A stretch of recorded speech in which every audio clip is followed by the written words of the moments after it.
एक वोट के लालच में, राजनीति के लालच में एक विशेष प्रकार के जाति के साथ, धर्म के साथ खड़े होते हैं। उसका परिणाम संभल का हिंसा है कि बांग्लादेश में हो रहे हिंदुओं के नरसंहार पर आवाज उठाए और आवश्यकता पड़े तो तटस्थ होकर लड़ाई पर चढ़ जाना चाहिए। भागवत जी ने एक बयान दिया था कि हर मस्जिद में मंदिर खोजना भी उचित है। कुछ नहीं करूंगा साहब, केवल झूठ बोलूंगा, अफवाह फैलाऊंगा, ये करना चाहिए, वो करना चाहिए। हम क्या कर रहे हैं? ये करना चाहिए, वो करना चाहिए। अरे भाई आपने क्या किया? आपकी सरकार एक प्रदेश में है, क्या वही उसी दिल्ली में है ना जी? उसी दिल्ली में माननीय राष्ट्रपति जी रहते हैं। क्या राष्ट्रपति से मिलने का समय लिया रहा चट्टान ने? अभी हमारे साथ बातचीत करने के लिए राजवर्धन जी मौजूद हैं, जो एक अच्छे कवि हैं और तमाम सामाजिक मुद्दों पर बातचीत करने वाले व्यक्ति हैं। अपनी राय देते हैं और समाज को दिशा निर्देश देने का कार्य करते हैं। अभी हमारे साथ मौजूद हैं, इनसे बातचीत करेंगे। देश में इसमें तमाम सारे मुद्दे चल रहे हैं। देश एक सांप्रदायिक हिंसों से जूझ रहा है। कई सारे बातचीतें हैं, इसमें बातचीत करेंगे और इनका क्या विचार है उसको जानने का प्रयास करेंगे। भाई साहब, सबसे पहले आपका बहुत बहुत स्वागत है। धन्यवाद। सरकार से जो है अब इस संभल में हिंसा को लेकर हम देखे हैं, जिस प्रकार से वहाँ पे घटना हुई, क्या जिस प्रकार से अभी प्रशासन वहाँ पर मुस्तैद है, क्या यही कार्रवाई उस समय सर्वे होने से पहले नहीं की जानी चाहिए थी? देखिए, ये आपने जो प्रश्न किया, सर्वे होने से पहले तैयारी नहीं की जा सकती थी क्या? प्रशासन अपनी तैयारी रखता है जी, लेकिन हमें नहीं पता है ना कि हम अपनी तैयारी के साथ जा रहे हैं सामान्य केवल सर्वेक्षण करने के लिए, और वहां पर जो हमला होगा वो तैयारी के साथ होगा। ये तो हमको नहीं पता है ना। नहीं। हम तो सामान्य जांच के लिए वहां टीम गई, जांच कर रही है, लेकिन वहां जांच करने टीम जाएगी, उस पर हमला करना है, ये तो पहले से तैयार करके रखे हैं वो। इसलिए सुरक्षा अपने देश में दी जा सकती है, लेकिन जिस प्रकार की वहां हिंसा हुई है, जो जांच के बाद निकलकर सामने आ रही है, आप देखिए वहां पाकिस्तानी कारतूस मिल रहे हैं। आपने खबर देखी होगी जी। तो पाकिस्तानी कारतूस यहां पर बरामद हो रहा है, तो आप वहां से सोच सकते हैं कितने प्रकार से उन लोगों ने अपनी तैयारी की होगी, हमला करना है। तो इतना कोई बड़ा विषय नहीं है। सामान्य एक सामान्य अधिकारी भी कहीं जाता है कहीं जांच के लिए, एक SDM रैंक का अधिकारी है, तो उसके साथ भी एक गनर होता है, एक ड्राइवर होता है, एक दो लोग होते हैं। सामान्य उसी प्रक्रिया में वो भी गए होंगे, लेकिन उन्हें क्या पता था कि वहां ये भेड़िए जैसे ताक लगा के बैठे हैं, हमला करना है पाकिस्तानी कारतूसों से। तो समस्या यहाँ पे है कि उनकी नीयत में खोट है। हम भीड़ में जाते तब भी वो करते, हमारे साथ 1000 PSC बल होती तब भी वो ये करते, उनकी नीयत में खोट है। अब कहने का मतलब ये है कि विशेष समुदाय के लोग जो है पहले से ही इस चीज़ की प्लानिंग किए हुए बैठे। ये मैं क्यों कहूँ? ये तो आप खुद ही कह दे रहे हैं, समझ रहे हैं इस बात को आप भी। मतलब आपकी बात में विचार था। अभी आप समझ रहे हैं ना, ये जितनी घटनाएं घट रही कौन कर रहा है? आप स्वयं बताइए कौन कर रहा है? विशेष प्रकार के लोग। मैं कहता हूं हर जगह मस्जिद के नीचे ही मंदिर क्यों मिल रहा है? विपक्ष वाले भी कह रहे थे अगर जो है मंदिर के नीचे भी खोजा जाए तो गौतम बुद्ध की प्रतिमा मिल जाएगी। कौन कह रहा है? विपक्ष का बयान आया था। तो विपक्ष को भी जाके सर्वेक्षण के लिए बात करनी चाहिए ना। गौतम बुद्ध हमसे अलग है क्या? गौतम बुद्ध एक मंदिर का नाम बता देना, हम तो बता दिए, हमारे लोगों ने बताया, हिंदू धर्म के लोगों ने बताया, हमारे पूर्वजों ने बताया कि जो विवादित ढांचा अयोध्या में खड़ा था, यहाँ प्रभु श्री राम जी का ये जन्मस्थली है। हमने बताया ज्ञान वापी मस्जिद का विवाद, वहां हमारे भगवान शंकर आराध्य शिव का मंदिर है। हमने बताया कि मथुरा में हमारा मंदिर है, संभल में निकल रहा है, हमने बताई ना। ये किसी एक मंदिर को बताएं ये मंदिर है, यहाँ पे ऐसा नहीं ऐसा है, जांच होगी, संविधान है, नियम जांच करेगा, वो निकलेगा तो ले जाएं, कोई समस्या थोड़ी ना है। तो क्या लगता है लगातार जैसे अयोध्या में हुआ का मामला हुआ बहुत पुराना था, इसके बाद जब अब संभल में आ गया, इसके बाद जो है हम लगातार बदायूं की भी बात चल रही है, इसके बाद जो अजमेर पर मुद्दा आ गया, मेरे तो लगातार इस तरीके से बढ़ते जाए, क्या ये चीजें कहीं खत्म होने का नाम लेंगी कि लगातार चलती रहेंगी? बिल्कुल खत्म हो जाएंगी। जिस दिन ये अपने आप को शांति दूत कहने वाले लोग या कर कहेंगे हमारे पूर्वजों ने गलतियां की हैं, मंदिरों को तोड़ के मस्जिदें बनाई है, आप उस मंदिरों को फिर से लीजिए, उसका निर्माण करिए, पूजा पद्धति को प्रारंभ करिए, सब ठीक हो जाएगा। लेकिन मैं कह रहा हूं क्यों नहीं मांगेंगे भाई? हमको आज जानकारी मिल रही है ना। क्या आपको पता था कि संभल में भी मंदिर हो सकता है मस्जिद के नीचे? लेकिन आज जांच में स्पष्ट आ रहा है ना। क्या ज्ञान वापी में आपको पता था कि जो वजू खाना में ये लोग जाके हाथ धुल रहे हैं, ये कर रहे हैं, उनको ये सब बातें पता है क्या?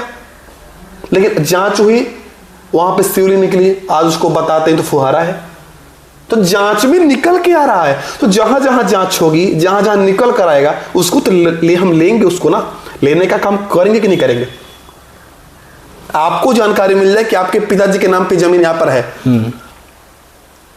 आप यहां से कोर्ट कचहरी तक दौड़ेंगे कि आपको जमीन आपकी मिल जाए। और जो पूरे विश्व का पिता है उसके नाम की जमीन हम नहीं लेंगे क्या? बिल्कुल लेनी चाहिए। तो फिर तो कैलाश मानसरोवर की तरफ क्यों नहीं बढ़ा जा रहा? बिल्कुल बढ़ेंगे, पहले ये तो ले ले। अरे घर का जो है उसको रहने दीजिए, पहले बाहर वाला तो लीजिए। अरे भाई घर का शुरुआत व्यक्ति कहां से करता है? घर से करता है ना जी। आप अपना मेंटेन स्थिति को करते हैं, जब आप कमाते हैं तो पहले क्या करते हैं? जब आप कमाते हैं आपके पास पैसा, तो पहले क्या करते हैं? अपने घर को ही मेंटेन करते हैं ना। घर को मेंटेन करेंगे, समाज के लोग भी सोचेंगे, वो करेंगे ना। तो वही तो कर रहे हैं ना, अपने घर को छोड़ के आगे बढ़ो। घर को क्यों छोड़ दें? शुरुआत तो घर से करेंगे ना हम। लेकिन तो बनाने वाली चीज हो गई ना, यहाँ तो खोदा जा रहा है। अब बिल्कुल खोद के बनाएंगे, खोदेंगे तभी तो बनेगा, बिना खोदे कुछ बनता है क्या? अच्छा, मोहन भागवत जी ने एक बयान दिया था कि हर मस्जिद में मंदिर खोदना भी उचित नहीं है। हाँ। कितना समर्थन करते हैं? 100% समर्थन है।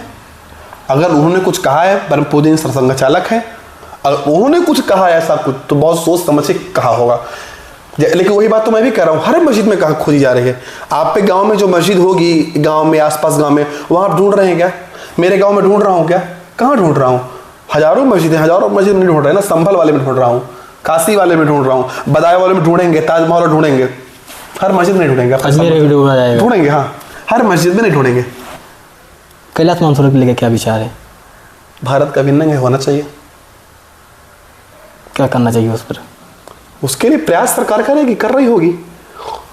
भारत का एक अभिन्न अंग है कैलाश मानसरोवर, उसको हम नकार नहीं सकते हैं। राजनीति करने वाले लोग उस पर राजनीति कर सकते हैं, लेकिन नकार नहीं सकते हैं। आज नहीं तो कल दस्तावेज के साथ हमारे साथ होगा वो, विश्वास है, 100% विश्वास है। लगातार देश की सब तो समस्याएं हिस्से हैं, लेकिन इसके बाद अगर हम बांग्लादेश की बात करें, वहाँ पर जो है हिंदुओं के साथ उत्पीड़न हो रहा है। विपक्ष भी इस बात को लेकर के पूरा मजबूती के साथ उठाता है, लेकिन सरकार इस पर क्या कर रही है? क्या विषय उठाया विपक्ष? लगातार अभी आम आदमी पार्टी का राघव चड्ढा ने जो है राज्यसभा में उन्होंने कहा था कि इसको लेकर निंदा प्रस्ताव जारी किया जाए, सारी कार्रवाई को रोक करके जो है इस पर बातचीत की जाए। राघव चड्ढा ने क्या किया हमको ये बताइए?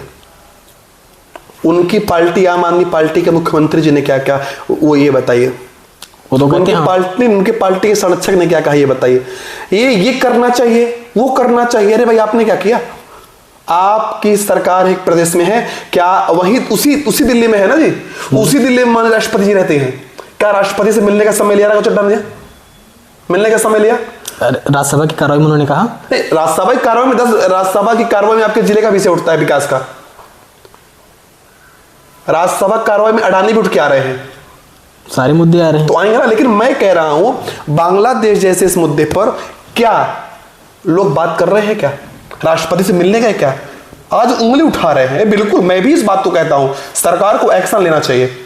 और हम लोग इस तरह इस बात को कह रहे हैं कि लोगों ने यहां राष्ट्रपति के नाम पत्र लिखा है। मैं कुछ नहीं करूंगा साहब, केवल झूठ बोलूंगा, अफवाह फैलाऊंगा, ये करना चाहिए, वो करना चाहिए। हम क्या कर रहे हैं? हमें भी कुछ काम करना चाहिए। इसलिए मैं इसको कहूंगा कि हम दूसरे प्रश्न उठाने से पहले हम क्या कर रहे हैं इसको देखना चाहिए। राष्ट्रपति जी के नाम पत्र देना चाहिए, भारत सरकार के ऊपर दबाव बनवाना चाहिए। मैं तो कहता हूं बनाना चाहिए कि बांग्लादेश में हो रहे हिंदुओं के नरसंहार पर आवाज उठाए, और आवश्यकता पड़े तो तटस्थ होकर लड़ाई पर चढ़ जाना चाहिए। लेकिन आप जो लगातार जो बातें कह रहे हैं, केंद्र में सरकार बीजेपी की है, तो दायित्व तो सरकार का बनता है, विपक्ष इसमें क्या करेगा? तो इस सरकार से तो हम भी कह रहे हैं, सरकार से मांग कर रहे हैं, काम करना चाहिए। विपक्ष से केवल इतना है, विपक्ष का कल क्या बयान आया था आपने देखा नहीं? क्या विपक्ष के नेताओं का कल एक प्रदेश के मुखिया ने कहा कि जो अयोध्या में हुआ, जो संभल में हुआ, जो बांग्लादेश में हो रहा है, उनका एक डीएनए है। बोला पीड़ा किसको हुई? विपक्ष को। वाला क्यों हुआ भाई? गलत क्या बोला? हिंसा में क्या गलत काम नहीं हो रहा है? सॉरी, बांग्लादेश में गलत काम नहीं हो रहा है क्या? पीड़ा क्यों होनी चाहिए? तो आपके कहने का मतलब है कि देश से जो अल्पसंख्यक है उनको निकाल के बाहर फेंक देना चाहिए। क्यों फेंक देना चाहिए भैया? क्यों फेंक देना चाहिए? लेकिन जिस देश में अल्पसंख्यक हिंदू है वहां क्यों फेंके जा रहा है? इस पर प्रश्न क्यों नहीं करेंगे आप? ये घटना भारत में अगर घटती तो आप बताइए क्या होता? अगर भारत की मेजोरिटी के साथ ऐसा होता तो लोग क्या करते? आप ये बताइए, एक समय इंदिरा गांधी का था, उन्होंने पाकिस्तान के 2 टुकड़े बांग्लादेश बना दिया था। आज मोदी जी जैसे मजबूत लीडर के हाथ में देश में है, आज वो बांग्लादेश की हिंदुओं पर अत्याचार को नहीं रोक पा रहे हैं। ऐसा क्यों है? कहाँ कमी आ रही है? देखिए, क्यों रोक पाएगा? आप इंदिरा गांधी की बात कर रहे हैं। इंदिरा गांधी के समय एक विपक्ष का नेता बताई दीजिए जो इंदिरा गांधी का विरोध किया हो ऐसे कामों में, लाइए। आप इंदिरा गांधी की बात करें, एक मिनट मैं आपको रोकूंगा। आपने इंदिरा गांधी का बात किया ना, इंदिरा गांधी जी ने जब बांग्लादेश के ऊपर कार्रवाई करवाया, तत्कालीन प्रधानमंत्री थी, वहां पर पाकिस्तान के 2 टुकड़े हुए, बांग्लादेश अलग हो गया। आप इस बात को कह रहे हैं ना? उस समय विपक्ष के जो भी नेता रहे होंगे, क्या वो इस बात पे इंदिरा गांधी सबूत मांगा था? क्या सबूत लाके दीजिए हमको, क्या किया आपने? इस देश में सबूत मांगे गए सर्जिकल स्ट्राइक पर। आप बात कर रहे हैं कि सरकार नहीं कर पा रही है, इनकी वजह से नहीं कर पा रही है। इस देश में विपक्ष है जो देश विरोधी बातें करता है। मैं सरकार का पक्ष नहीं ले रहा हूं, मैं एक आम जनमानस होने के नाते और बड़ी गंभीरता से भी कह रहा हूं। इस देश में विपक्ष सबूत मांगती है, कहती है कि सेना ने सर्जिकल स्ट्राइक किया, के सबूत दो हमको, कहती नहीं कहती है? आपके कहने का मतलब विपक्ष की वजह से जो है हिंदू पर अत्याचार नहीं रोका जा रहा है? बिल्कुल, क्योंकि ये एक वोट के लालच में, राजनीति के लालच में एक विशेष प्रकार के जाति के साथ, धर्म के साथ खड़े होते हैं। उसका परिणाम संभल का हिंसा है। लेकिन बांग्लादेश में उनको कहाँ वोट लेना है? वोट तो यहाँ लेना है। बांग्लादेश में वोट उनको नहीं लेना है, लेकिन इस देश में रहने वाला जो एक विशेष प्रकार के इनके वोटर वो नाराज होंगे ना। इस पर क्यों नहीं जाते आप? उस पर तो नाराज होंगे ना इनके लोग।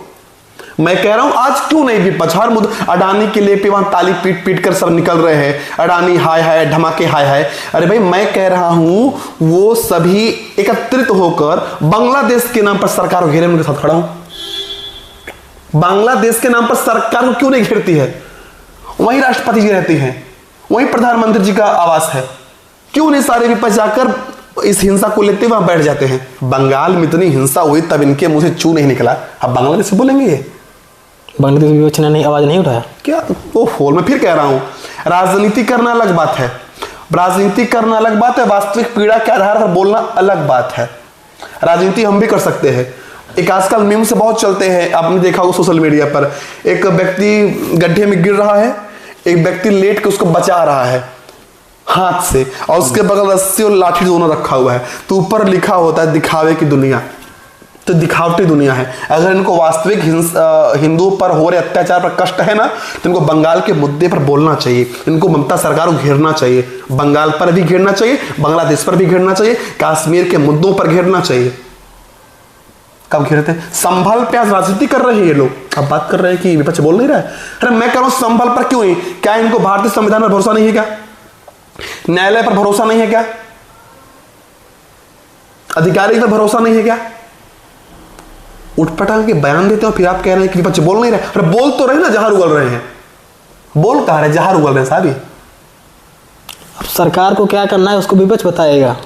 भाई सरकार को क्या करना है विपक्ष नहीं बताएगा, सरकार क्या काम करेगी वो पूरी दुनिया। मैं सरकार का, पहली बात आप मुझसे प्रवक्ता वाली बात, और आपको लगेगा कि मैं सरकार का प्रवक्ता हूं।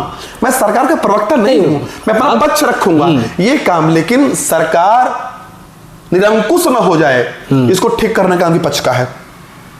विपक्ष का आवश्यकता क्यों होती है? सरकार निरंकुश न होने पाए। लेकिन यहां सरकार निरंकुश के लिए विपक्ष नहीं है, विपक्ष इसलिए खड़ा देश गड्ढे में चला जाए।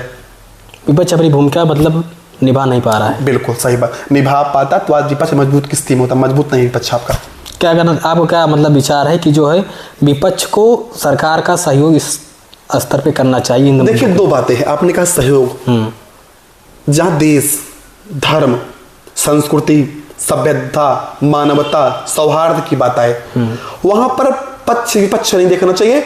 वहां देश अखंडता को बनाए रखने के लिए सामूहिक रूप से आगे आना चाहिए। विकास में लापरवाही, विकास की गति धीमी होना, ऐसी घटनाएं जब घटती हैं तो विपक्ष को पूरा अवसर होना चाहिए को पक्ष को घेरे, सरकार को घेरे। लेकिन उल्टा हो रहा है। यहां सरकार को घेरने के चक्कर में क्या करते हैं, ये सेना पर प्रश्न खड़ा करा देंगे, सेना को बलात्कारी बताने लगेंगे। क्या घटना नहीं हुई क्या? कितना बड़ा उल्लंघन इस देश में हुआ संविधान का कि आसीन पर वहां बैठा हुआ सदन के जो आसीन पर अध्यक्ष बैठा है उसके ऊपर पर्चे फाड़ के फेंके गए।